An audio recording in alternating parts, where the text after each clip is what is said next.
Hi, welcome to Days in the Wild Big Game Hunting Podcast brought to you by Phoenix Shooting Bags. Today we are going to do something different. And for those of you who are tuning in that are listening into the audio, I suggest there is an accompaniment or the exact podcast will be video on YouTube. I don't typically do that, but we have a lot of cool stuff that we're going to show you on this video. We're talking to Brian Johnson, the anatomy hunter. And we are going to talk about shot placement. We're going to talk about the anatomy of deer and elk and so on and so forth, and those crazy things that happen. Um, and I'm actually going to share some stories with Brian, and I want to pick his brain about some things too. So we'll get after it right now. So how's it going, man? It's going good. Yeah, yeah, I get to talk to you today. You got a smile on your face, so that's yeah. I'm good. happy. I mean, it's the first thing I'm doing today that doesn't um, have anything to do with swimming pools or saving hunting or any of that. So when I get to BS about actual hunting, it makes me happy. So That's good to hear. yeah, That's Isn't S- that something? How hunting brings everybody together. I mean, the yeah. people that hunt, what the community is. It's a good thing. It is. I owe a lot in my own life to hunting. That's part of the reason why I do what I do. I don't know if you and I talked about it or not, but I am the vice president and co-founder of Howl for Wildlife, and we do a lot of advocacy stuff. Oh, What we do is we provide the tools and education and information to the average hunter to have their voice be heard on issues that would affect their ability to hunt or fish. We connect them with the decision makers on that policy. That's like the mainstay of what we do. There's a lot of things that we do, but that we also what's what that? the I'm sorry. topics you deal with, John? Everything. I mean, from trapping to, all the way up to big anything big game hunting and fishing and all Now, if kinds. I mentioned to you Wisconsin, Minnesota, and Michigan concerning your advocacy, does Mhm. any subject come to your mind? Because there's Right something off unique right off about. the top of my head, no. I know we're actually going to do a positive thing here in Ohio, which is not too far from you. We're going to be working on a right to hunt and fish in that state right now. That's the next thing. But if something comes, so we work together with boots on the ground organizations, and they feed us the information. So I would love to say that I know about everything that's going on, but if it's not brought to me, I don't always necessarily hear about it. So if there's something going on right now in your neck of the woods, then I apologize. I don't know about it. So, but um, anyway, let's dive into this a little bit. Let's hear a little bit about yourself. I know you got kind of a storied background. You were with Reinhardt, or you are with Reinhardt, um, and you're taxidermist and sculptor and all this other cool stuff. So give us the 30,000 foot view of who you are and why you're doing what you're doing. I'm Brian Johnson. I'm 68 years old, going to be 69. I've been in taxidermy and sculpturing since 1975. Uh, and I've done all kinds of different sculpturing. Like right now, today is actually chainsaw carving with my son. We started the first licensed chainsaw carving school. And with that, the reason that matters to the anatomy hunter is simply this. I've had to study anatomy. If you're an artist and you draw an animal, you've got to know what they look like if you don't copy. If Right. you're a sculptor, well, then you've got to sculpture the muscles. Where I was a taxidermy supply sculptor. Now, the difference on that is, let's say you take a bear and you see a chainsaw carved bear a guy makes, or a bronze sculpture of a bear. You look at the bear artistically and you sculpture it, you make a mold of it, you make a reproduction of it. If you're a taxidermy supply sculptor, that's completely different.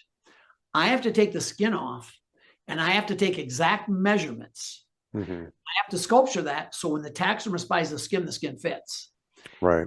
And that's very difficult to do, and animals vary. So, in essence, it can't be done. But the ones that I did, I studied them to the nth degree to the point that nobody else in the world would do the crazy things I did. Like in a black bear we're talking about, I put it in the freezer. I wait till it's winter. It's 20 below. I thaw it out. I leave the skin on it. So I have all the muscle tone. I burn all the hair off it. My kids actually did it.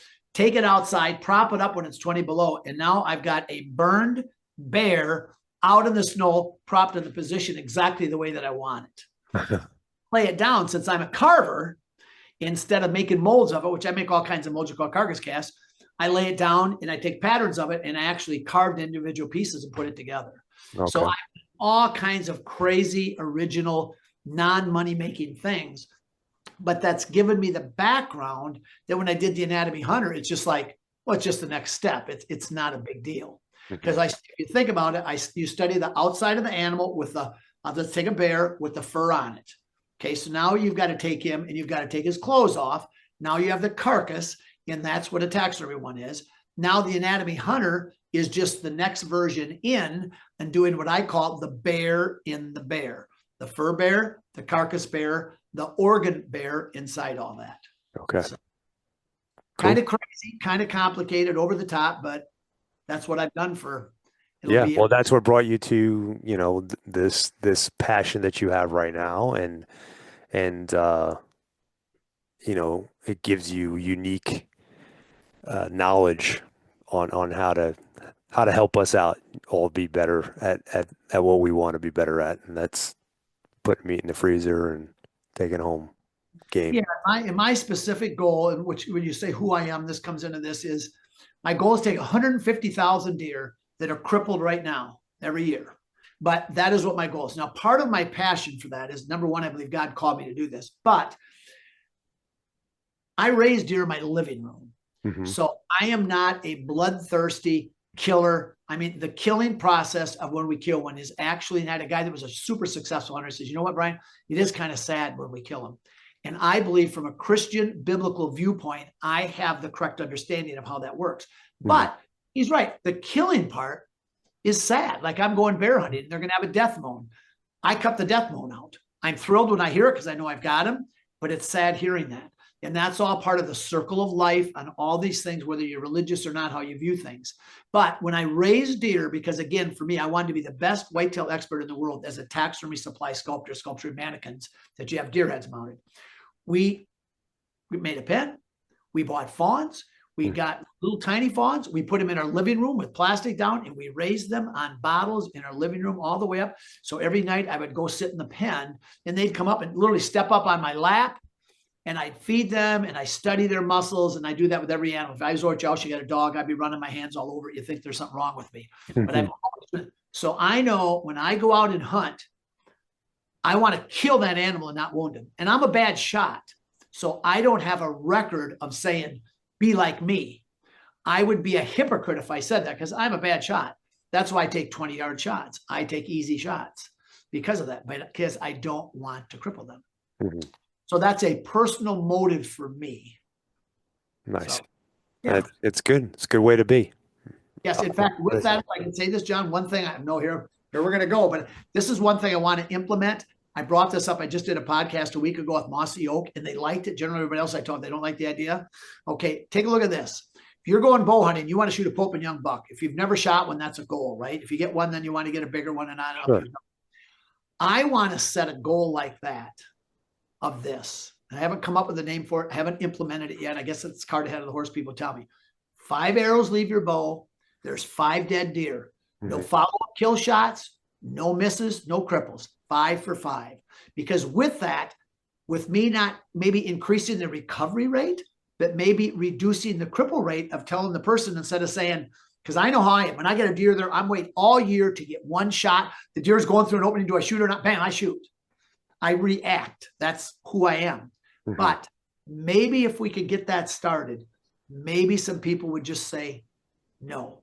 Maybe instead of shooting 50 yards, they'd shoot 40, maybe 40, 30. I mean, just because, again, I'm not trying to be the police, but I'm trying to work on people's conscience to let that arrow go and that animal's dead. Yeah.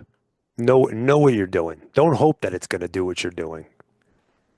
Yeah. That when your arrow leaves, I had this thing all the time, and and I could be hypocritical with it too because I've done some shit that that I'm probably not proud of. But um, I always had this mantra or this saying that when my arrow leaves my bow, I want to know that it's going to go where I'm putting it, not hope that it's going to get there. So if you're still in that hope stage, then you shouldn't be pulling the trigger, in my opinion. That's and again, like I'm saying, I'm hypocritical because there's been times where I'm like, I probably took shots that I probably shouldn't have taken, where I hoped that it got there. But I've really tried over the years to police that in myself, you know. Um, so, that being said, like I said, we all make mistakes. We all do things that we probably shouldn't do, but the majority of the time, I'm with you. Like you should know that, you Yeah. know, Yeah. there's things you can't control, but at least that you know that you're proficient, not more than proficient, that you're more than capable of making the shot that you're taking. Yeah, no, that's right. Now, I'll give you an example personal with me is I'm leaving today as we're doing this podcast is what is it, or Thursday? Yep. Today's Thursday. We're leaving either Sunday afternoon or Monday to go to Canada bear hunting, and I'm going to film up to 8 possible hunts, and I have a chance of having 2 tags. Well, Okay. since I told you I'm not a good shot, and this gets into shot placement, but your biggest kill area is broadside. I know people tell you angling away is bigger, gives you bigger kill area, but it's not. We No. can that if you want to do that. No, So actually, that's one of my questions to you. And I see you actually have that diagram up there in the back, or that sculpture that you did. Um, that happened to be one of the things that turned me on to you. Is I saw that. I think I saw that short that you did on YouTube with it about the angled shot versus. So we can hit that right now if you want to, since we're talking about it. all right. Well, I will get my lovely wife Doris to come over here and we'll take a look at that over here. Okay, sounds great. It's nice instead of talking about things to show things. That's why Yeah, I yeah. like this thing. So, okay, Doris, you have to pick the computer up, or Jacob can, and bring it over here. Okay. First, what we're going to do here is I got to explain what we're looking at here. Hmm. Okay, so we got to go down a little bit there, Jacob. There we go. Now, this represents the deer. These black lines are this is a top view, like on this deer that's right here. You're looking at the top of the deer straight down through it. Okay. Right down in the top, a top view. So here's the deer. These are the shoulder blades. This is the lungs, the pink. The heart is represented there. We end up having the ribs. We have the liver here in the back. Okay. So what this is made to do is I can adjust these up and down. So I can take this all the way down to that line. And with that, if I put a level on that, Hmm. and I put that up here like that, that is going to give me, not considering the bones, but just as far as how wide of a shot I've got to be able to hit both lungs. So if I take my yardstick here and I So measure, this is showing, I'm going to explain this for the people that aren't watching it. So basically, we got a diagram of a deer that is to scale from the top down looking through. And it's showing what he's showing us now is that you can get a double lung with X amount of inches. To me, that looks like, what, 16, 17 inches? Or is that more? get into that 14. 14 inches. Okay. So if you're standing perfectly broadside, you have 14 inches from the beginning of the lungs to the back of the lungs to get a double lung shot. Yes. The only thing is, which I have to say as a caveat that's very important, is this: our lungs move tremendously. Sure. So no matter how perfect I sculpture these, it could be 14 inches. Well, the example that I've got here, one of my other models is a friend of mine shot a deer at the 10 and a half rib, basically at the 11th rib, and hit the lung. Hmm. The next week he hit one at the 7th rib and hit the same spot in the lung. Okay. And all you got to do is when you go sleep tonight at bed, when you're laying there, just see when you take a big breath, and then when Sure. you rest, your chest goes up and down. Those lungs are moving in there. So this diagram is of inflated lungs. You have This 14. is what I can document this measurement on a relaxed deer, not one that's hyper. Because what we do is we take the deer. Remember, I said do all these crazy things. We shoot the deer, and then we stick a compressor air down its throat, and we actually inflate the lungs right in the cavity. Okay. So that's what I'm planning on doing going to Canada, hopefully this next week. But a lot of times you hit the trachea, hit something too big a hole in there. If the rage is big, the air leaks out. Sure. So that's what I'm trying to do. So in other words, when I inflate them, I can inflate them all the way back to where the diaphragm attaches to the ribs. That's as far back as they possibly can go. Right. But when you breathe out, the diaphragm goes forward, then the lungs are just along the side and they're very thin. They can actually go back farther than this and can end up going more. But this is I feel is a common breathing place on a deer that I can safely say. But I can document it. So the average is about 14 inches. Maybe even want to cut that down to 12. Yeah. I mean, obviously, the closer you get to the front, when the lungs go in and out and get smaller, let's say, they go from the back forward. They don't from the back from the front. But go forward, the other side of the coin is you have bones. So everything we're doing is a trade-off. Those are all the detailed things I talk about, as you know. But now let's take a look at this here. You got to take a quarter-inch shot. Now, my protractor, Doris, here it is. Now, the first thing I want to ask you, John, since we have some time is, when I started this and I wanted to teach this, I had a very simple question in the hunting world. What does a quarter-inch shot mean? And the research I did is there's no answer, except my friend said this. It's funny because it's so stupid. A quarter-inch shot is one that's not broadside. But I mean, it's true, but it's stupid. But what does that tell us? So what I did, and we'll take it over to this deer here. I'll show you this here first. You see the deer over here, John? On the base here, I made a giant protractor. You got to go all the way down, Jacob. Got to see it there. Just 1 second here. Okay. See this on the bottom here? Yep. This is a protractor, so I can take a string in the middle. And if I want to say quartering, for me to teach where to hit the perfect shot, I have to know whether it's 50 degrees or 40 degrees. So I put a string there and I could go quartering away at 40 degrees. The same thing on Jacob's deer here.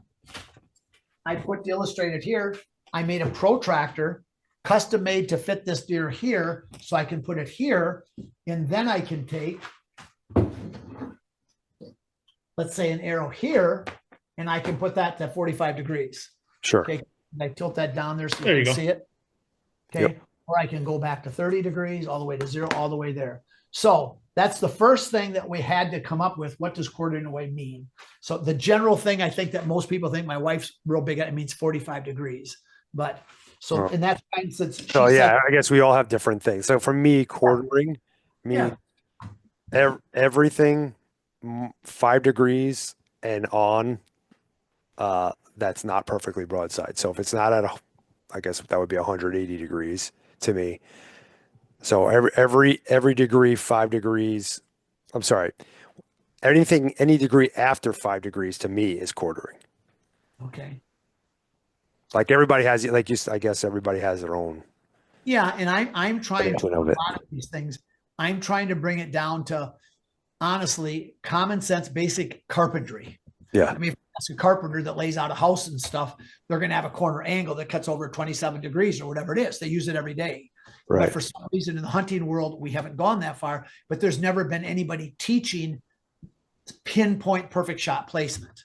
And that's what I'm trying to do. I'm trying to make the perfect shot within 1/4 of an inch. So I have to know the degrees to be able to teach it. So sure. This top view here, and we know we have 14 inches, right? Mm-hmm. So what we're going to do now is I'm going to take this to 45 degrees. And this is real slick because I can do this here by just taking my angle meter, which is basically a protractor there. So see, that's 45 degrees. Sure. Parallel, the one in the middle is supposed to be the middle shot to give you the biggest degree of error. So I'll take the bottom one here and I'll kit that to 45. And then I'll just put that in the middle there. Okay. So can you see that now? Sure. They have the axis in the middle has not moved, right? Right. It's 14 degrees. But if we're trying to make a double lung, which we all agree, the shot that we're wanting to make the biggest kill area is a double lung shot, right? Mm-hmm. So the front one pivoted in the middle. We still got the left lung and the right lung right through there. So we're okay there. But if we go down to the bottom one where it pivots in the middle, guess what? You lost. Oh man, we're not even close. Yeah. Yeah. We're not even close. So now let's take a look at what does it take at 45 degrees, which we would call angling away or quartering away, to be able to get a double lung shot. Okay, so I bring that up there. I tighten that. I can angle my, that's 45. That looks about right. Okay. So now, so can you see right here? I just barely caught that the left lung on top, and then I hit the right lung heavy. Okay. Yep. So if I measure that, then like this would be the kill shot that you'd have from there to there. Instead of 14 inches, guess what I've got? Just a tad under 8 inches. So yes. Okay. We lost 6 inches. So yeah, you lose 6 inches of potential horizontal. And yeah, and really only, to be honest with you, that middle shot's really the only really good one, because the front one, like you said, you're kind of contending with bones. Mm-hmm. And that second one, you're going to get guts and pull the guts into that a little bit, right? I mean, that entrance. This is going to be on this side. You're going to end up hitting the stomach. Yeah. Here you'd come in, you might, depending where you go, touch where the liver attaches to the diaphragm, because it attaches in the middle there. So right. That's maximum. Like you said, in the front here, I'm discounting the bones. I'm just trying to make kind of a mathematical statement here, not sure. Complicating it too much. But it gets now where this matters to me personally is I'm going to Canada. Like I told you, I'm not a good shot. I only shoot 20 yards. The bears are always moving, right? I'm wanting very much to get him to be broadside, but the bears are always moving. And then the other thing is they're always hunched up in a ball. So that makes their anatomy, they're not just standing, broadside like an archery target all the time. Sure. And for me, I've got a bad shoulder that's crippled, and it's been 2 years now. I can just get my bow back. It's a 50-pound, easy to pull back bow, made a little over 2 pounds for me. Generally, I use a crutch to hold it, but I've only got so long. So it's kind of like a recurve. Mm-hmm. So I'm nervous about when do I draw, okay? Because I got to know when do I draw. And then if he's quartering away, now I've just lost, 20, I forget what the percentage is. It's like 28% smaller target windage wise that we have. I call it horizontal. Yeah. So that's my catch with my shoulder. Can I get the bow pulled back and on him in the amount of time to shoot when he's perfectly broadside? And that's going to be difficult. Yeah. That's what's funny is I've always heard, and I'm sure I had that mindset at one point that a quartering away shot gives you the opportunity to hit more stuff. It does. But the more stuff is what? Exactly. We're talking double lungs. No. If you're adding the guts to that. Yeah, of course. Yeah. Yes. Yeah. Guts, liver. Yeah, of course. Yeah. I hope everybody goes to the YouTube and looks at this. This illustration of it really proves that. Sorry about that. And I don't know. Yeah. Now I'm like, more I look at it, I think in my head, I think I might have been of that camp.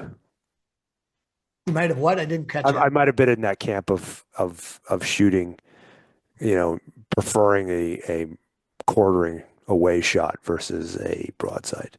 I had a guy the other day make a comment, because remember, everything is not black and white, right? There's many points. One person made a comment that it's better shooting a quartering away because they can't see you draw your bow. And so you can be more relaxed in your shot. That's a really good point. Sure. That is an excellent point.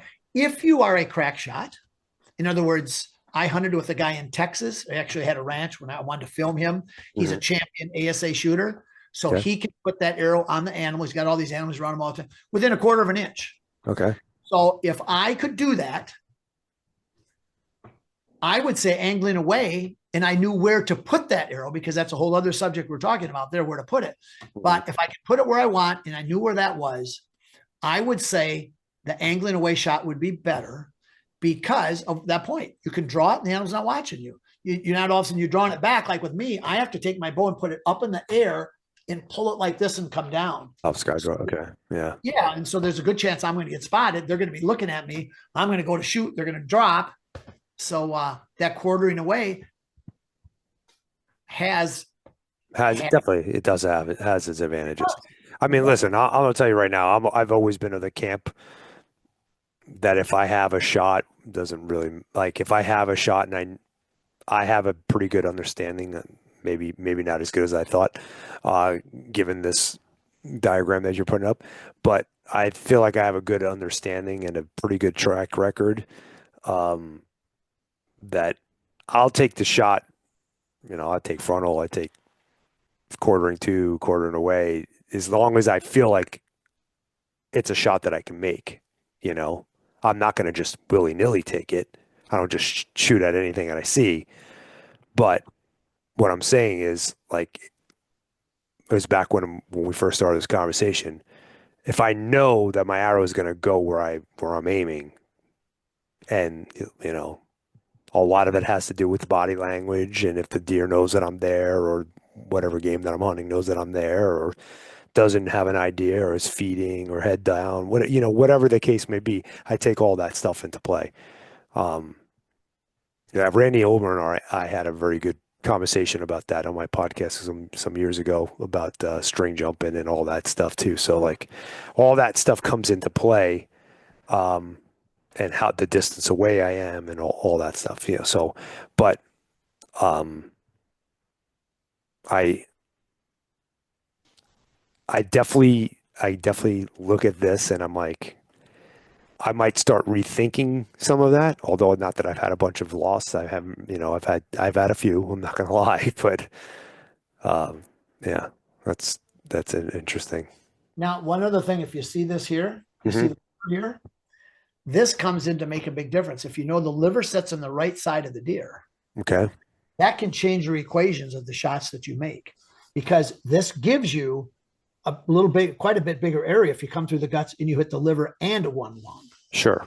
So that is a other thing, especially if you take the frontal shots, which we have to teach that we should not take them because the National Bowhunter Education Board does not believe in taking any frontal shots. I have to give a disclaimer for that, but I Hmm. have to teach it because everybody's doing it. Yeah. So it's kind of I don't want to be a hypocrite there, but I have to tell them where to do it. But if you've got a deer that's on his right side and Hmm. you have the frontal shot, you have the shoulder ball called the glenohumeral joint, you have to make a decision. Do I shoot on the inside of it towards the brisket or do Hmm. I shoot on the outside of it? If it's the right side of the animal and you shoot on the outside of it, that gives you the chance at least of having a lung and a liver, where the same shot on the left side is going to give you a lung and guts. Right. Exactly. Yeah. Unless you have that perfect, like that middle shot that you have right there where you're coming, you got that perfect angle quartering On the frontal shot, in the frontal shot. Yeah. do you know how wide in a whitetail deer on, when I say an average, I didn't average, how wide the ribs are on the front to make that shot? They're 3 fingers. Yeah. They're super, super. You, in essence, are shooting at the heart. And there's no doubt about it, the blood vessels coming off the heart, the aorta splits off the heart, and part of the big part goes to the back, the front part goes forward, and it goes up the neck, the carotid arteries, and the jugular veins. So if you do get the arrow in there, that's where you see the blood come flying out of there. The animal doesn't go far. So people see that and they go, oh, that's a great shot. But it is very tricky. I had a bull elk at 12 yards. I was at full draw. It wasn't into this anatomy. They got basically a big lion mane hanging down there. I was right there at 12 yards. I didn't know what to do. Hmm. I didn't know where to put it, so I didn't shoot. He turned and ran, and I just hit the trigger. And he spun, and I ended up hitting him in the hip and got him. So I was very fortunate there on Right. that. But Yeah. We've all had that fortunate shot or heard of that guy that, you know, hit it in a place that should have never seen that animal ever again, and it didn't go very far. My cousin Paul has done it twice now, where he's just got the femoral artery, I guess, or something. I guess it would be the femoral artery, even though it was right in front of the leg. I don't, sure, it might have been the renal artery, actually. Think about it. it's amazing. We had when we raised our deer I told you about, Hmm. our veterinarian who also raised deer, he told me when he did surgery on a deer, because you see about all these freaky things that happen we can't explain, right? Hmm. So he said he did surgery on a deer and accidentally cut the femoral artery, which is a real big one in the back. The deer bleed to Yeah. death. Right. And it immediately, like a rubber band, pulled together and closed itself off. Really? Yeah, and that's one of the differences between an artery and a vein is an artery has like an elastic muscle around it that can do that. But on the other hand, they're under greater pressure than a vein, so the blood that comes out of them is the blood that you see that squirts. Squirts. Yeah. The blood just kind of drips out. So Yeah. there's so many things that are in there in every situation. What I'm wanting to know now is why do bears die in half the time of a deer? I've shot 6 bears with my son last year. He hunted, he took my tag. That's 7. I haven't had one go 50 yards. I mean, they run and they're down. That's a predator prey thing. I've noticed that about every predator that I've ever shot dies Really? way faster than a prey animal does. And I just assumed that it was an evolutionary thing that because prey animals had to, have to survive predators that they're kind of built to withstand damage more than a predator. That's just my 2 cents on it. Yeah, I have no scientific data to support that theory, but I just got a physiological hypothesis is what it is. I was sure they didn't end up having a mediastinum, a bear. The mediastinums would separate the 2 lungs. yeah. Quicker because if we get into how do they die when they're shot through the lungs, if you want to go there, Hmm. I'm sure the bears did have a mediastinum, and they did. So I was shocked there. So I've got my own theory on that now, but that's all it is a theory. I'd like to hear it. Well, again, I'm just going to tell you, this is not, I can't prove it. It's just a hunch, but I'm calling it, to give it a name, hyper fainting. Okay. And as Randy Ulmer told me, Randy Ulmer is my hero, by the way, in everything I'm doing. There's not, great. Good friend of mine. not a more expert person in the world than Randy Ulmer anywhere, because he's a large animal veterinarian and he shot a ton of animals. Right. So he's got experience. I've talked to a number of vets and doctors, and they say a lot of things that are not true because they don't have the experience in the real world. Randy has it all. I was at the ATA one year inflating lungs in front of everybody there and stuff. I actually brought a deer there. It was inflating lungs to show them like we're talking about. And Randy was there and came by and we had a chance to talk. So, but anyway, this is my 2 cents. When they run, when they die, when they're shot through the lungs, they die as a result of 2 things: lung collapse, which we get into all the physiology, how that works, and a lack of blood, which together basically means a lack of oxygen to the brain because they both do the same thing. Sure. But a bear does it so quick. I mean, I watch, they go 30 yards. 50 yards is the farthest, and just on a typical double lung. And so how can that be? So my theory is that their lungs are bigger, and bears have bigger lungs in the back. And when the lungs deflate, in other words, when they are shot and the air gets in there, and we can talk about how that works, the lungs lose their pressure and they actually go forward, which is a deal in talking about blood trails on rear lung shots, why that affects there. And it actually displaces the heart out of its position. Okay. And pressure on all the lungs being compressed and on the heart, so the heart cannot work the way it wants to. And what ends up happening is the blood from the head cannot come back. It's stopped. The plumbing is plugged up. And on a human, if you were to see this happen on somebody that had happen in their lungs, you'll see their veins in their neck where the blood's wanting to come back to the heart will actually pull right out. They'll actually bulge because that pressure's wanting to go back, but it's restricted. It can't do it. So my theory is, and this is just a theory, is the lungs are so big on a bear, they're so small in the front. People say the lungs are back farther than a bear. And I'm going to be doing 3-day seminars on this on the show up here. They're having the first bear sports show ever in the United States. And all of the stuff you're hearing on that's not true. They're not farther back. They're not all that.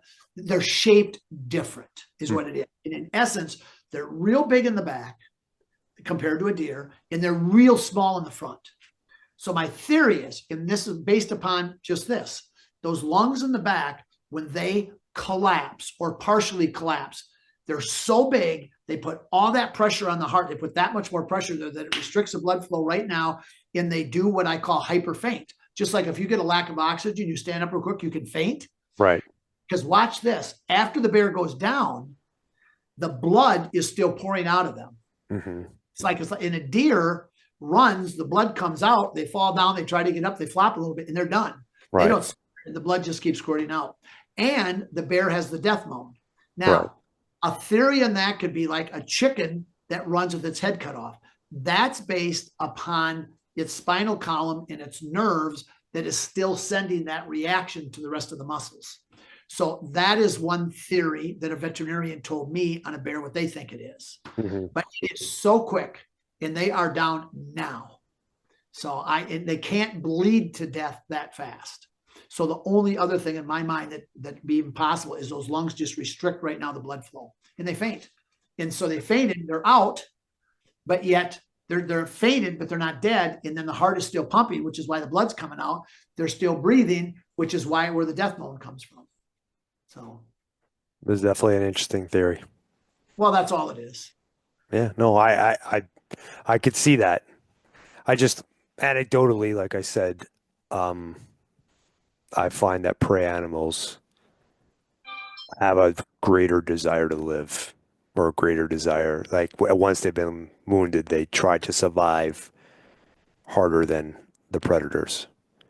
Because like cats, oh my God, cats, like, mountain lions or whatever, bobcats, they tend to die pretty quick. Um, Coyotes, yeah, coyotes, bears. So I don't know. I don't know. I have no clue. Definitely above my pay grade.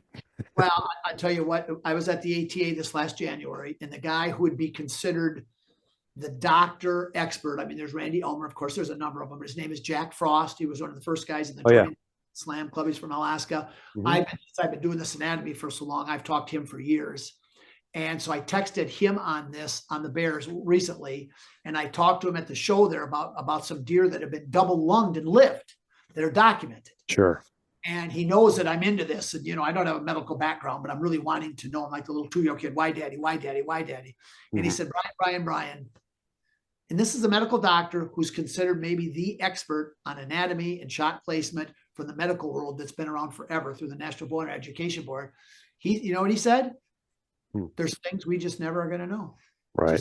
There's not answers. So there's definitely a lot of freak things. I've seen and heard plenty of freak things. Yeah. But anyway, I don't want to take us down that road. I don't know if it's too soon to ask this because you got quite a bit you want to show us, but what is the perfect shot? Like, what is the shot that? That's good. Okay. I'm going to answer that question with a question, John. Okay. Okay. My answer to that are two questions, or I give two answers with two questions. Is the perfect shot the heart shot, or is the perfect shot a lung shot? So I'm going to start out by asking you that, and we'll work through this. For me, I feel like I'd rather have a heart shot than a lung shot. A lung shot. Okay. And why is that? Because I feel like an animal, like you said, okay, you just mentioned a double lung shot deer could survive somehow, some way, or could get far enough away from you that you're not going to find it. Where once you've got through the heart, and plus the other thing is if you're getting through the heart, you're probably getting lungs too.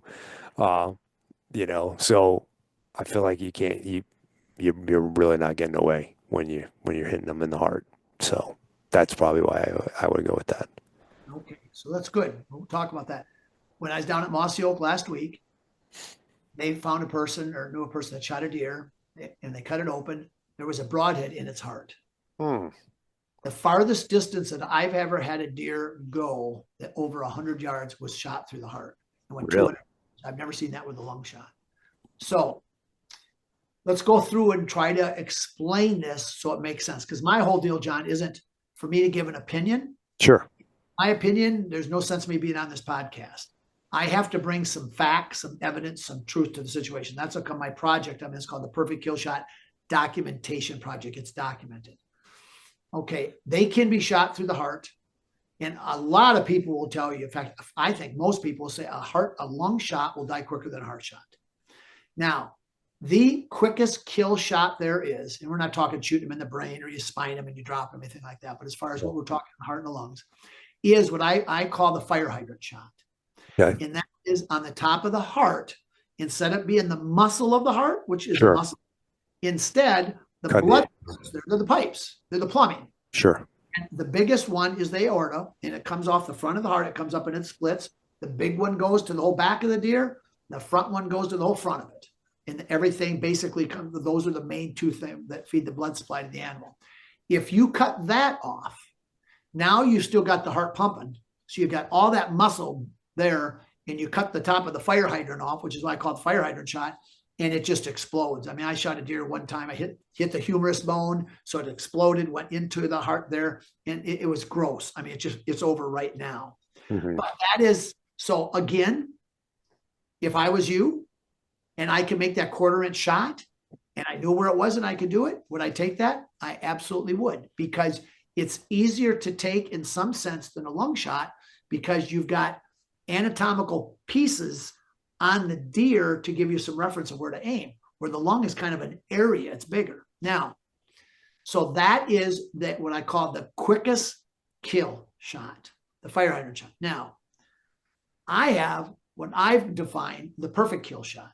And that's simply this: where can I shoot a deer so that I have the biggest target possible, so I can shoot high and miss, low and miss, to the right and miss, and left and miss? In other words, the biggest paper plate on that animal. Where is the middle of that paper plate that I can shoot at? So since I'm a bad shot, but I know where that's at, and I can still kill the animal. That's what I call the perfect kill shot documentation project. And that's where, like my model here, you saw that I put on here on my protractor. Mm-hmm. Well, you have to have a center axis on those, and nobody ever catches me on that. Well, you use a protractor, but you got to have a center. So that center, if you follow up vertical, somewhere in the animal. Where do you put it in the animal? So, and I have a target that's going to be coming out in January that's going to have a great deal of this built into it. And so right now I can only say so much about it. Sure. But it's going to have it down on both these shots, and it's going to have exact angles, both horizontal, vertical, and bi-angle. In other words, quartering away and high, because now you have got compound angles. Sure. That's where it gets complicated. People say, well, Brian, where do you say to shoot a deer different than anybody else? And I said, I don't. It's literally, if you take the deer from top to bottom, and again, deer vary, their ages, the older they get, they're bigger, but it's basically 41% from the bottom up is where that spot is. That's the dead middle of the horizontal axis, or the vertical, where that is there. So okay. So from the brisket up to the backbone, if you come up 41% from the bottom of the brisket, that would give you the middle. Now, people have been saying for years it's 1/3. So you're talking 33% versus 41. So all I'm doing is defining it. Okay. My deal, what I'm bringing to the table, is the compound angles, because especially when we talk about the quartering away one, the ribs on a deer, and I'm going to bring this model here to show you. The deer that's mounted behind here, John. Yes. Deer is not mounted on a taxidermy mannequin. Okay. It's all put together from bones of that deer, because I wanted to do, remember, my background is taxidermy and sculpturing, so I could do that, although I had to do it a way I didn't want to do it. But anyway, this is the inside of the thorax cavity mold. Of that same deer. Okay. Of that same deer. And this will show you, this is, let's see, this is where the arrow went in. And that's where the arrow came out. Okay. Of that deer. So, I mean, so then I document the lungs where it hit. I count what ribs. To me, I have to count ribs. That's my reference point when we're talking what rib do you hit. So, but I want you to see how narrow that is. This is the top view. This is the front here. See how narrow that is? Sure. That's on the inside of the ribs. Totally. And the deer was hung upside down. I put this as a Bondo resin mixture that I made on the inside. Then I filled it full of foam. I did have to cut it to take it, to rip it out, to get it out of there. But I put no pressure on it at all. I didn't fill it with foam to expand it. I was very, very gentle on how I went about doing this. But you see how narrow that is? Yeah. Well, take a look. And now here's your quartering away shot, right?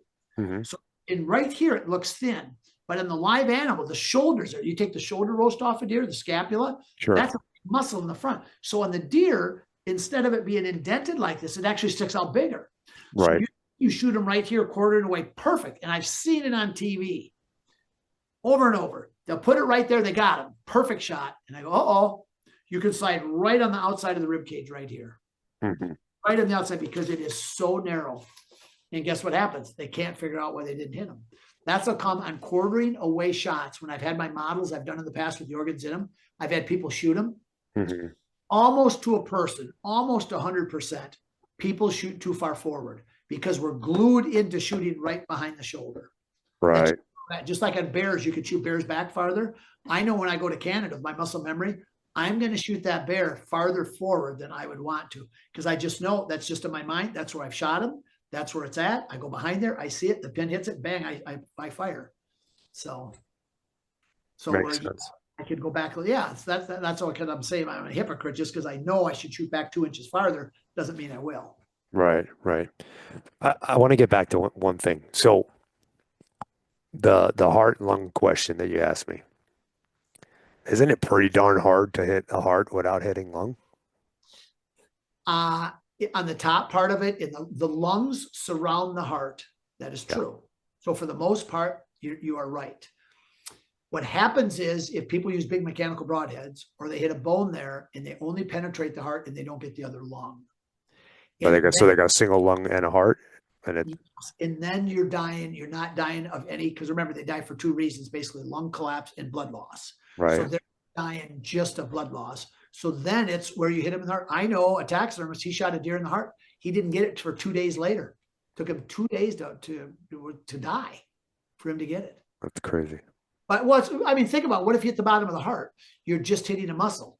Hmm. You're not, See, actually, that happened to me on a Coues deer here, oh, really? and it was a quartering two shot. Um, it was a quartering two shot, but I hit the bottom of the heart, and that deer went a ways before we caught up back up with it. And I mean, a long ways, Yeah. probably If you would have 400 yards or so. and I'll bet you hit it lower. I did hit it lower. Yeah, I hit it lower, and I mean, I obviously I recovered it, but it was definitely a longer thing, a longer track job for sure. But I've seen I've seen the one lung thing happen way too often. Um, and and deer and bear. Actually, we killed a bear in Canada. Jesus, I don't know, it's 20 something years ago now, 20 years ago, that had a muzzy broadhead and one collapsed lung. And Wow. the broadhead was encapsulated in looked like a tumor or whatever, like a growth, and then one black collapsed lung, and then the other side he was just living off one lung. Now let me ask you on that. How is it that he only hit one lung? Was it a top down single lung shot? It was Or too hard to tell. Couldn't tell. or Couldn't tell because I couldn't see where the entry. There wasn't much of a scar on the fur side, like the entrance. So I really don't know.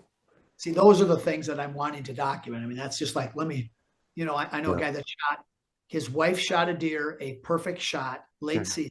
And he's one of the most famous archers in America. I can't say his name because I don't have permission to. He Huh. called me up. We talked about it. It was alive. It was on the camera. Double lunged it. Couldn't believe it. She shot it later in the season and she got it. She shot it in the liver. So he documented the holes, but he didn't save me the lungs. And Mm. I was about ready to have heart because I wanted to have the lungs to be able to show the holes that were in it and that this animal lived for a month to have documented. Because he's the third. I haven't done the pod. He said he'll do a podcast with me, so I'm planning on doing that, but we're busy. But Cool. he's the third person that I have that I've documented as much as I can on their evidence, not mine personally hands-on seeing it, that were Mhm. shot through both lungs and lived Gotcha. a long period of time. So I guess I want to get back to that perfect shot thing. Yeah. Because how does one translate that? You know, you could say aim for this or aim for that, but that only matters when the deer is in the exact position, Exactly. You've got it. and you're in the exact position, and so what is it? What is it as archers? What do we need to do to um, visualize where we want to put? Like, what do we need to look at and say, hey, I know if I put it within this zone, it's a safe, more than safe bet that I'm going to recover this deer. Yeah, there's the long answer when I get my target done to explain it. Okay. The easiest one is this. If you go for the heart shot, Mhm. even if you miss the heart, you're into blood vessels as long as you're high. Right. And you are right, the lungs cover the heart, but not necessarily 100%. I have two cases that I could go into detail there that you don't want to hear all about, but I mean, so I've got some information on that, which is why, by the way, I'm wanting to have 1,000 animals documented on what it is I'm doing for this project. Okay. But if you literally go up the back leg, because if you should do a heart shot, you go forward. If you go up that back leg 41%, right there, you are going to be in the dead middle of the perfect kill shot there is. In other words, having the largest pie plate to be able to shoot at. Now, I have a patent on this, John. Mhm. And what that patent is, and I can describe this because this is issue. If you could picture a marble set in the deer between its lungs, 2 inches behind the heart. The top of the heart, you go back 2 inches towards the liver as you go backwards. Okay. But dead middle, that's just sitting in there, like say, like a tumor. Wherever you would go for a quartering shot or broadside, and this is in the middle, your object is to hit that marble. And that is a center axis. When we as hunters think where the perfect shot is, it's always on the outside. The perfect shot literally is in the dead middle of the deer. That's the only place where the arrow will go through, whether you're quartering away or broadside, it'll still go through the exact same spot. And that gives you the largest kill area possible. And I've Okay. had that patent for a number of years. Reiner didn't do anything with it. I shot an elk, part of my story that we didn't find it. We went back and I said, I want to take 2 years off and pursue it. COVID hit. They said, go for it. And now it's going to be, well, 2 years last January, I'm going to have a target come out this next year at the ATA that's going to have all of this built in with the exact degrees to a quarter of an inch. It's going to change archery. And I'm hoping it's going to change it in a big way, in a huge way, because 3D archery, John, teaches people to cripple deer because the kill zones are static and Mhm. they're placed in positions based upon 3D archery, not based upon perfect. Yeah, hell, most of them aren't. Like the 12 ring is definitely not where you necessarily want to Yeah. shoot a lot of these, and it depends on the target manufacturer too. Yes, of course. Yeah, no, I get that. I'm when I go shoot 3D, unless I'm shooting for points or whatever, like in a comp. But most of the time, I don't do that anyway. But when I go practice to go shoot 3D, I shoot those 3D targets as if I'm trying to kill that animal, not to get the best score. Thank you. Because the best score doesn't, and I know doesn't necessarily translate to the best shot on that animal. So yeah, I And see people all the time. I highly endorse what you just said. Yeah.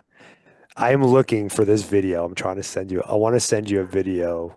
Um, Now, mind you, this is not archery. This was a rifle shot, and I don't get baffled very often. Um, s- I had a client come and they shot a Coues deer with me. Mind you, the first shot was very long. Um, it was I think 600 yards or something like that with a 6.5 Creedmoor, and the deer was. We were probably I'd have to double check. I don't remember the exact details, but I want to say we were probably 50 feet above the deer at 600 yards. So at that distance, it wasn't that great of an angle. But so, and if you think about the travel route of a bullet or even an arrow, it's an arc type. movement, right? So it entered higher and exited lower. So it entered like what I would call like a high shoulder shot, and it exited, 3 or 4 inches lower on the opposite side. And the deer ran into the brush and laid down immediately. So it ran like 15 yards and went into the brush and just laid down. Um, we end up stalking that animal again, shooting it again. This time was facing straight on to us almost. And it was at like 100 yards. And it stopped and it was looking right, it stood up and it was looking right at us. So I had the guy shoot. You can hear the impact boom. And I mean, we saw the impact afterwards. So got another bullet right here in the chest, ran down into the ravine. And everybody I told, oh, it's because you shot it with a 6.5 Creedmoor. Bullshit. Okay, that's all I gotta say because I'm not a 6.5 Creedmoor groupie or anything like that, but it's a very good bullet and it does plenty of damage. So it runs down and then it's standing again broadside. And the shot that ended up dropping this buck was actually he shot him through the neck, basically blew out his jugular and he dropped down. And when I got over to it and I you know, did the post mortem, I was like baffled. I was like, how? Actually, there was another shot. I'm sorry, he made another second bad shot when it was still up on its feet at 600 yards and got it through the guts and broke a back leg. Like that's how crappy of a shot it was. So 4 shots before a 110-pound Coues deer died, and it was horrible. It was an ordeal, and this is why I'm still talking about it because even though it happened 2 years ago, um, I cannot for the life of me how that first shot wasn't a shot that should have killed him because the process took a couple hours. So within that time, like I get it, he didn't die instantly, but he should have died pretty quickly thereafter, in my opinion.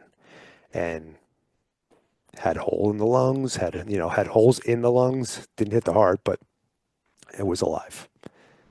And that front shot, I mean, I don't I don't care, with an arrow it's different. Okay, yes, you can hit bones, it could get deflected, but with the bullet, I was like, it never made any sense to me. I don't know if you have any insight on that. I couldn't find the video. I got to send it to you later, but I would love to see it. yeah, That's my deal is to have everything documented. Can you yeah, imagine, John? My goal is to have 1,000 animals that are shot, preferably on video, so we can actually see it. And mhm, then everything is documented after the animal is harvested. We take right. where the arrow went in, where it came out. Then when it's skinned, we see where it was hit on the carcass in and out. And then we monitor which rib was hit, and then just the photos of the organs that were hit. So that is going to give people, and if they're done, if I can put these together on videos, they're going to be very informative for people to see and help us get understanding, make everything better, which is what I want to do. That's great. I mean, you know, having a library of, But it is a library, right? yeah.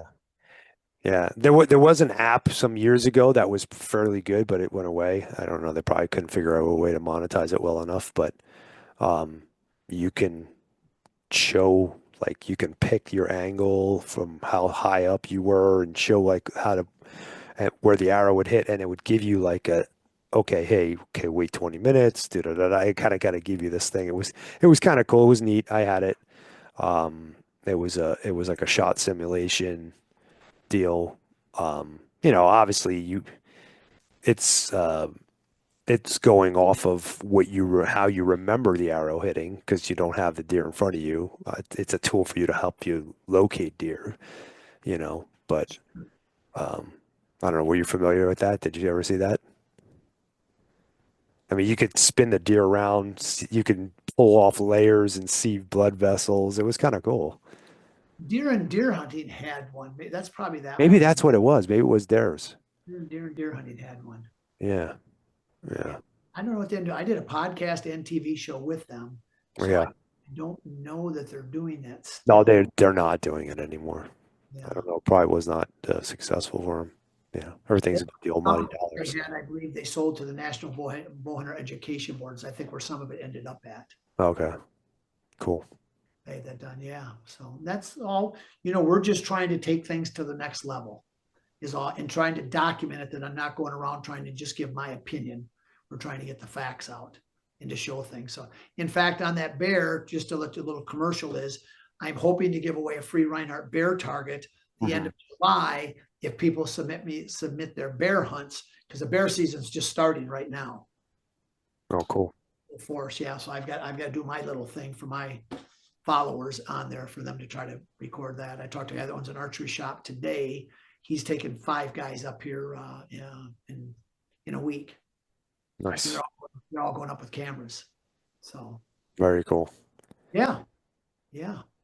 So I don't know. I mean, I have a lot of different questions that we can kind of, rabbit holes we can go down. But what would you say is the biggest reason?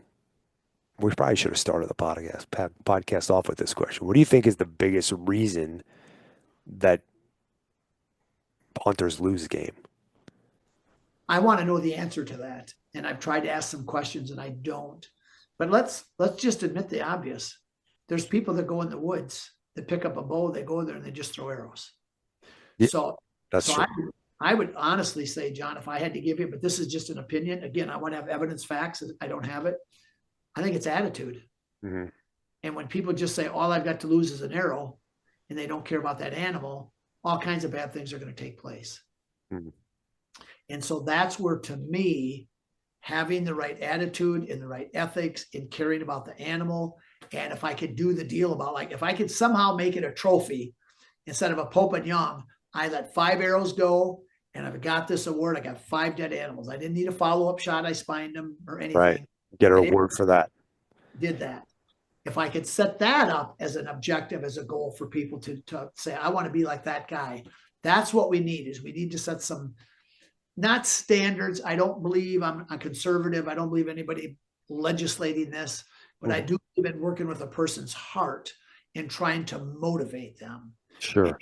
So that's something I'm having to work out, but I need a little bit bigger following there. And I need to get some other people behind me that would want to promote that. Yeah. I mean, one, it'd be super hard to enforce, but oh, you couldn't enforce it. Yeah, I definitely, I'm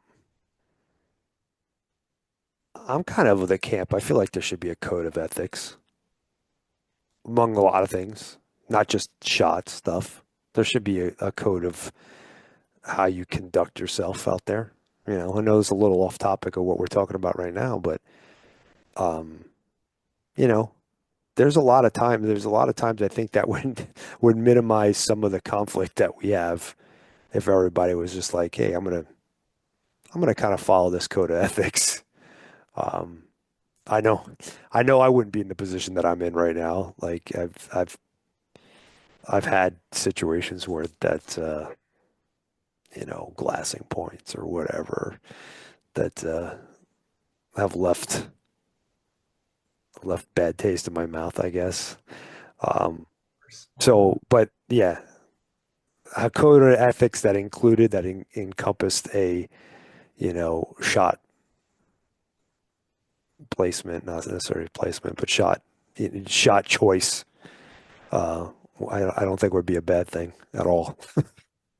No, that's good, because I've got a guy that I met at the ATA, shot 14 Boone and Crockett bucks with his bow. Mhm. I thought he was a doctor. He knew so much. Very educated, got a lot of money. He's hunted all over the place. He's going to come up and see me this summer, and he wants to show me something. It is a way with your bow to show what your effective range is. He didn't tell me what it is, but I'm very curious. I mean, I'm very interested in that, because Yeah. what I'm doing, I'm not a one-man show. I mean, I am, but I Yeah. need other people to see that what I'm doing is right and good for everybody, and to come along and actually help accomplish this for everybody's sake. Right. So, as long as it stays I'm just very curious of that. So I have my own, I call it one shot pin checking. oh, how's that? And my philosophy is if you can walk out onto out into the field and using a 3D target and your broadhead that you're going to shoot with, cold, no warm up, whatever, and just literally set the target up, walk out, shoot whatever distance that you can make an effective shot. That's like the effective rate. Like you should never, if you can't shoot, if you could shoot 80 yards now, but you have to shoot 10 warm up shots at 30 yards to make an 80-yard shot, then you shouldn't be shooting at 80 yards because no animal is going to give you warm up shots, right? And I don't know about you, but nine times out of 10, I never ever pull my bow back uh, when I go on a hunt, unless I go traveling and then I just check my bow before I start the hunt or whatever. Um, you don't pull your bow back while you're hunting. You don't like you don't shoot it. The time to practice is beforehand. The time to because it's just not part of the hunt. Like you don't you're not shooting. Hey, well, let me take a couple practice shots every morning before I head out. It doesn't happen because 9 times out of 10 you're leaving in the dark. You're not going to shoot in the dark. I mean, I suppose you can set up on their headlights or whatever. I've done that stuff too before, but just to check a bow. But you know, I don't know. If for me is if you cannot make a shot with a broadhead with the equipment that you're going to shoot with a pin that's on your sight or a measurement on your sight tape or whatever the case may be, you should be able to make that shot from the get-go, cold. That's it.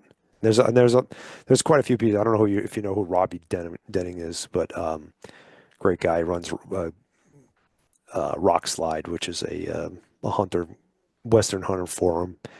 Um, he has a very similar philosophy, but I you know I know myself recently. I've used to be an 80-yard guy, and now I've moved it back down to 60 because I know when I'm at 80, I don't know that I'm going to make the shot. Do I make it nine, seven, eight, 7 times out of 10? Yeah, I'll make exactly what, but that's not good enough.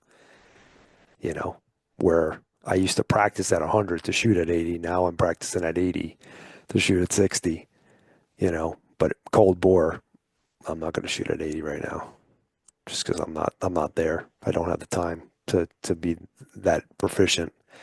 Um, so anyway, that's kind of my philosophy on it. I don't know if that in line with what this guy's going to talk to you about or not, but Sounds good. As long as we're talking about limiting ourselves, yeah, kill shots, because it doesn't matter how much I teach if people take shots beyond the shot that they can make. sure, of course. I mean, it's all about it. But this is everything that you teach is all uh, precedented on the fact that you got to be able to hit what you're aiming at, because you can't. Yeah, if you don't hit that spot, then it doesn't matter. There's no perfect spot. As I go along with this, one of the things I want to incorporate that I don't see enough of is hunter preparation before the shot, when to pull the bow back, Hmm. body positioning, practicing out of that tree at that angle there. So when it comes, you add, because here in Wisconsin, it's all tree stand on. Sure. Not all, most part that it is, and distance. And so there's a lot that could go into this ahead of time that I think people pull their bow back too early or too late, and then they're holding it and then they have to shoot, which is now with my shoulder, with me bear hunting. That's a major concern that I have. Sure. Yeah, and I would say the problem with that is, I mean, there is definitely ways to practice, and I've shared a lot of that stuff. But man, I'm a big, big, big. So like my original degree is in corporate fitness and wellness, so I'm big at like Oh, sports specific training, and so I was always like, hey, practice for the game, and I don't mean the game animal. I mean the type of hunting you're going to do and the style of hunting you're going to do. You always got to put yourself in positions and situations that mimic most most of the common things that you're going to encounter in the field. So I was always that, but I kind of lost my train of thought. I don't know what I was going with it, but my whole thing about you being able to hit what you're aiming at and the practice the way you're gonna hunt. If you don't do that stuff, if you're in the backyard and you're shooting at a bag at 20 yards with a dot on a, block target or whatever, it's it's not it's not gonna give you the tools that you need to be successful in a tree stand 20 feet up at a deer that's 40 yards out, or whatever the case may be. Like you need to be able to see those angles, um, and the body language stuff that you were bringing up, like knowing when to draw back and all. Unfortunately, that's experience. Yeah, Like, that's true. that's all time in the field. Like you need to be able to study those animals. So the more you're out there, it's about paying attention and recall, right? Being able to, oh, I remember this. I remember when a deer flicked its tail.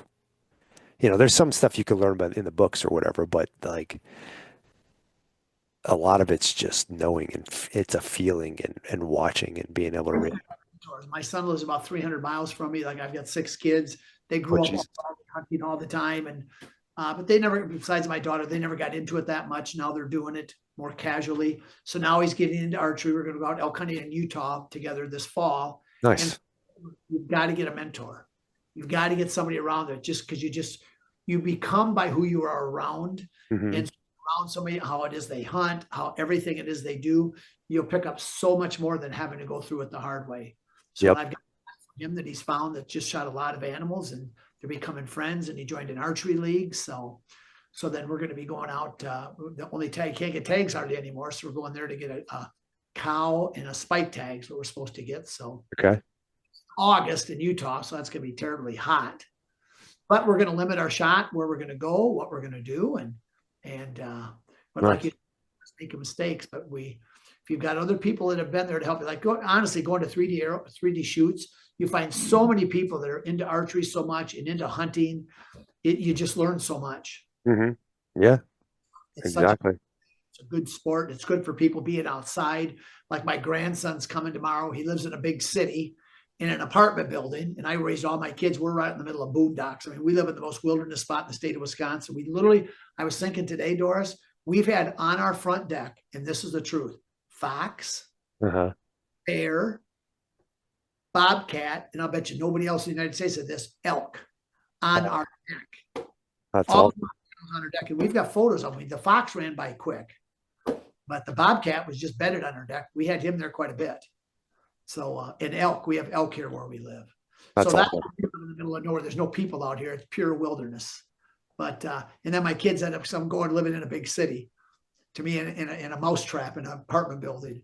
So Yeah. it's coming out tomorrow. We're going to take them out fishing. We're going to take them out. I do chainsaw carving. So we're going to show them, look at Gabe, look how we're going to do this chainsaw carving. Look, do all this stuff. I put them up in a tree stand last year. My daughter was afraid that when we went fishing, oh, he's going to see you kill a fish. I never heard the word kill a fish. You catch a fish, you clean Right. it. Right. Clean it. But so that just shows you. And so I'm just a real afraid for them in the city. So when we come out here, we have them do tough things, try to catch a fish, bring it back, kill it, clean it, and eat it. That's So fantastic. yeah, Yeah. yeah, that's what we want to do. Yeah. Our whole society, get away from everything. Go in restaurants now. They got these, because we just got back from that Mississippi, that podcast on the Mossy Oak. You go Mhm. in a restaurant, they got all these little, whatever they are in restaurants for kids, monitors for them to look at while Mm. they're on there all the time. And so then you take them out to go hunting, John, and they get bored. Yes. I think they don't understand the virtue. When I'm up in a truck, I'm going to go bear hunt. Last bear I hunted for 30 hours before I saw a bear. Mm. They don't know, for them 30 hours, I knew I'm putting the time in, he's coming. He could come at any time. Hmm. So I got that excitement. I've got anticipation, and I have a work ethic knowing, okay, I got 29 hours in, but maybe he'll come at 30. And so you have that attitude in being bored and being out in nature is a good thing, to slow down and observe. I don't think there's anything better than waking up in the woods, watching the woods wake up when it's dark out, and hearing the first rustle of leaves. This morning, our house, we have a lake across. I heard the loons. I don't Hmm. think there's sound in the world than a loon. I like elk bugling. I think that's second best, but a loon Yeah. is just like, and people living in the city, all the stuff, John, that we get out of hunting and fishing. Shoot, to me, I want to shoot that animal. I want to cut it up. I don't want anybody else to cut my deer up. This is just me. I want to eat that meat. I want it. We take the heart. It's a tradition for us. We shoot the deer. We eat the heart that night. We take it. We cut it up and we fry it in the pan. Whether you like it or not, that's what we're having for supper. We're eating that heart. All to me, we'd even take the ribs, like the ribs. I don't know if you ever eat deer ribs, but they're all greasy. Sure. Put them on the grill and stuff. You'd have to wash your lips with soap because they turn to tallow there. But you know what? We're eating those ribs. We shot this deer. We've got it. Put barbecue sauce all over it, and so it's great. It's great. But everything nowadays, oh, that tastes gamey. Oh, it's cold out. You know, everybody's losing everything now. You got to go out and be in a shack. You got to shoot long distances, and it's got to be big. There's the thing to me, John, and I know this is off subject, but going out and getting cold. Yeah. I'm shaking. I go back in and I get warmed up. That's a good feeling. I don't want to be pampered. Suffering is a good thing, you know, Good thing. enduring the suck. Yeah, and literally enduring it, but enjoying it while you're enduring it. Yeah. There's a goal there when all of a sudden you see it, there's a crunch. My heart about it. It doesn't matter. All the deer that I study, all the deer that I've shot, when I still hear one, it's like the first time, especially the crunch. You know, that excites my heart more than actually seeing the animal, whatever that is. So it doesn't happen on bears much because bears come in silent. They're doing it. They're there. Oh my God, yeah, they are. It's creepy how quiet they are. They are silent. Yeah, that is crazy. Wait, I've been waiting. Since I've been going to, I've been waiting for this hunt coming up this next week. I'm going for 2 weeks. We get to put our own baits out. Mhm. So I'll probably have all kinds of problems we normally do because of my shoulder. I get hunted. We may pick a ground blind on the ground, but to me, it's just super exciting. We gotta get you to come out here and do a little spot and stalk. I watch my favorite show by far. You take all the hunting shows out there. There's one that is the best, and he's from Arizona, Mhm. and his name is Nate Simmons. Oh yeah, Nate. Yeah, that's Western Hunter. And that is Nate Simmons is I don't like to use the word idolize people, but what he does on elk hunting and enjoying the journey in the sunsets and how he does what he does and how upset he gets every show. If you watch, he's upset all those other hunters over there and he gets mad. He leaves. He likes to be alone for sure. Well, it's got us basically out where we go in Montana. Just like, why do we even want to go? We should give out tickets. There's so many hunters coming there and the elk blow out of a canyon. You know, I'm going to be 69 years old and I've got all this health stuff. And yeah, but I'm going and giving everything I got. But then the hunters come in, they blow the elk out of there. You got to wait for them to come back in. And this last year they didn't. And from where we go, we thought the best spot in the world, but this last year, everybody do it when the game wardens have everybody there. But Nate Simmons, what he does and how he does it and stuff is because I know his boss, the guy that owns it, he's all into Coues deer. He likes them better than anything else. Yeah. So, Yeah. No, love those guys. They're very, very good. They're good to Howell. They're good to me. They've known them for a long time. wonderful. Yeah, they own the Outdoorsman also. That's right. They do that. They have all the tripods and all those other things that they end up having there. Yeah. Yeah, that's Chris. Chris is, yeah. I met his daughter one time at the sports show and met him and I've talked to Nate a number of times. In fact, Nate made it on one of his TV shows. He shot a long elk high in the back and he goes, my friend said that the lungs go back high and farther back the higher, which is true. And he ended up getting it. So he's never been at the ATA for years since we've been there. The ATA has gone down to a little bit of nothing. Yeah. So a lot of the TV show people don't go there anymore. Well, that's because the TV, that business model was was terrible. I used to have a TV show. I don't know if you and I talked about that or not, but I stopped it in 2016. And I was already all online by 2012, I think, or something like that. But it's just a terrible business model. Like you always have your hand out. You're always, it created a lot of snake oil salesmen because you have to pay for, I'm just going to use arbitrary numbers. Let's say your airtime's $100,000, okay, and to produce the show, to make, enough episodes for your season. Um, let's say, it cost you another $100,000. Okay. So you need $200,000. So you have to go to X amount of companies to cover that $200,000 and hopefully more so you can actually make some money, right? And so you get to the point where you might want to use company A because that's the company that you like, but company B is willing to give you the money, so you start using company B because that's the only way you can make it. So it's just it's a terrible business model. Um, and over time, when those networks started charging a lot more, like it went from, you know, $25,000 to four times that for airtime. And I don't even know what it's at now. I can't even imagine. Um, you know, it just doesn't make sense. And and then the other thing about it is you don't have to have a resume of any kind to have a TV show. You just got to be a good salesman, you know? So you have these guys out there that just got or have a lot of money, they could get the airtime and can convince people to give them money. So it just, I didn't, that was a business that I was very happy, happy to leave. And it's crazy because I started online hunting TV. I own the hunting channel online, still do, although it's no longer viable operating entity. But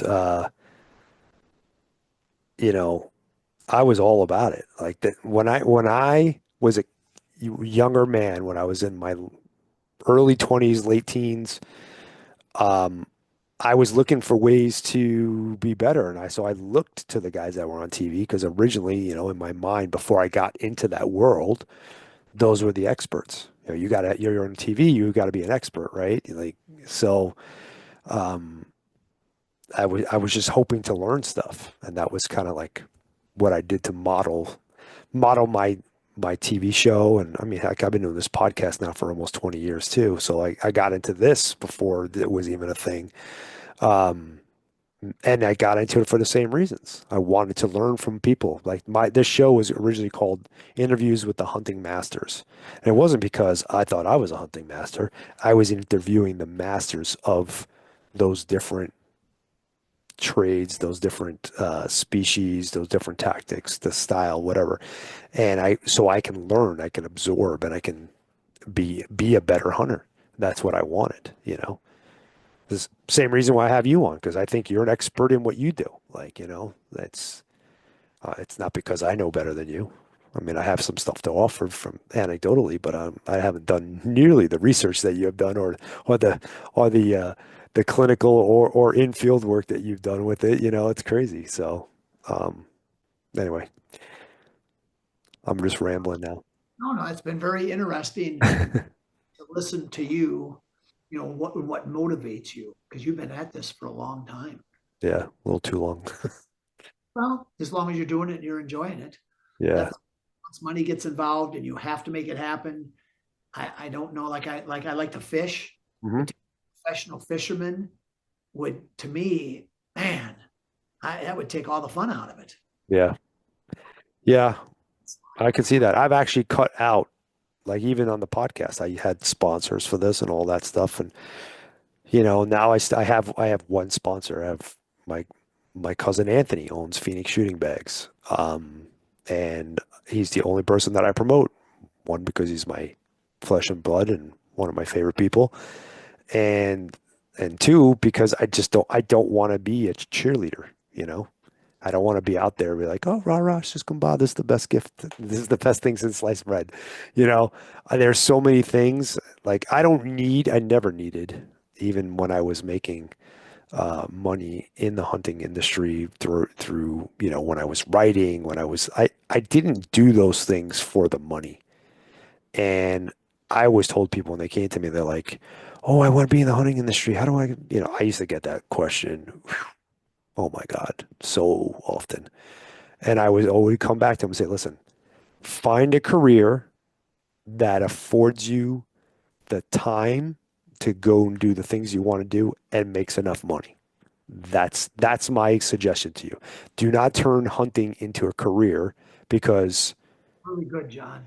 you're just gonna it's gonna become a career and then you're gonna have to rely on making money and you're gonna do things to survive that you probably would not have done or wanted to do. So, And that's really interesting. Our situation is similar but different. We all we do is work. We're going to be married 50 years, July 4th, mhm, 6 days a week. We raised our kids and we told them it's like growing up on a farm. Even though with us, we made fiberglass molds and all right, the things we did, but it was like a farm and how we worked. And now my wife's got a little heart issues and she wants to slow down. And I still got to work for Reinhardt. right, But the enemy hunter is starting to really take off. And of course, it is my passion. We believe God called us to do it. So, but for us to try to hide out how to balance this out, mhm, that is something that we're trying to work through because the thing's going to go bigger and bigger. And so we're looking at, well, what do I want to do? Like I'm going on this hunt next week and I have an opportunity of filming up to 8 people. I don't know if it's going to be 2 or 3, but possibility I have a chance to shoot 2 bears. mhm. So that's what I want to do. So I'm doing my research, filming. I can't wait to be in the woods if I'm just filming and seeing a bear come in. I'm about having a heart attack, can't sleep at night right now. I told all the people on the little Facebook thing they made us, I'm just like a little kid now. Mhm. I'm 70. I just can't wait. But I went down to Mossy Oak all the way to Mississippi, and Mossy Oak's a big fish. You know, it's a big thing for us to be able to do, to be on Right, their podcast. So we did it, but I wanted to go down there if I could hunt hogs because I got a thing with pigs. I really like pigs a lot, right. and it didn't work out. But so we're just thinking in the future. And then I'm going to be speaking for 3 days at this bear, the first bear show ever in the United States. If you're interested in doing any podcasts on that, that's going to happen the end of July in Brainerd, Minnesota.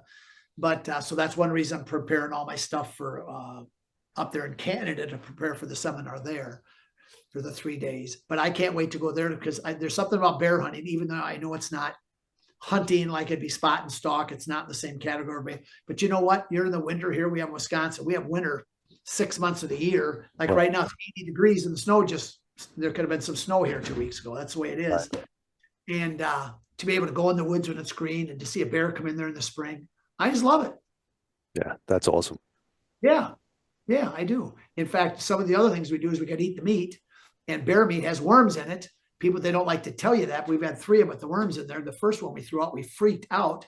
So then we found out, okay, what do we do? We're not going to kill these animals or throw them away. So what we do, John, is we can the meat. Mhm. So we're going to Canada and we're taking our canners with us. You know, we did this with pigs down in Texas. They think we're crazy eating all these pigs. They're just delicious. So we're going to can the bear meat. And you know what we're going to do with it when it's done? What's We're that? going to make, because we're going on the Quebec border. So there's French speaking people mostly there. We are going to make what's called mince meat pie out of bear meat. That's Nice. what bear meat. Yeah. And nobody in our family will eat it. It grosses them out. They can't even look at it because the pie's like black with the dark bear meat in it that's canned. But it is absolutely delicious if you can get past looking at it. Yeah, I make some really great bear dishes actually. Oh, really? Yeah, if you go to my, I'll send you a link on my blog. I put up a couple of recipes from the last bear that I shot here. Oh, Um, yeah, no, I think bear meat's excellent. Most people that are in the know, bear meat is one of the best, yep. if not the best tasting meat, and it's just got to be cooked right and it's got to be prepared correctly, you know. And you know, everybody's worried about trichinosis and this and that. And I'm like, yeah, well, you get trichinosis from freaking eating pork too if you don't cook it correctly. You know, you just got to make sure you can't eat a rare steak, but you know, you gotta cook it right. And most of the stuff that I've done with bear has always been like slow cooker, long style stuff. But yeah, shepherd's pies, things like that. Yeah, that lends itself perfectly to that. I like that a lot. Yeah. There's a guy that you should follow. His name is Larry White.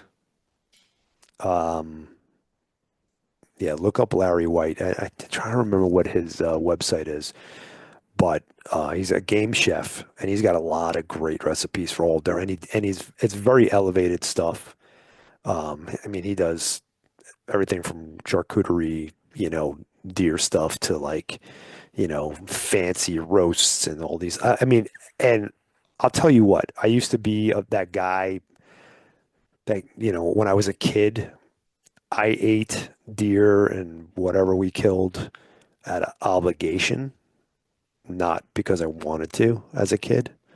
Um, and I learned how to make elevated dishes and I learned how to, cook things properly in the right. I was like, now everything's excellent. It's not, you know, and that's You so. know what my favorite wild food is? What's that? Duck. Wild duck. That's gamey, Yeah. but it's cooked just right. I've got a friend that brings things down to like half the degree, the right amount of time off the grill. Eat it right now.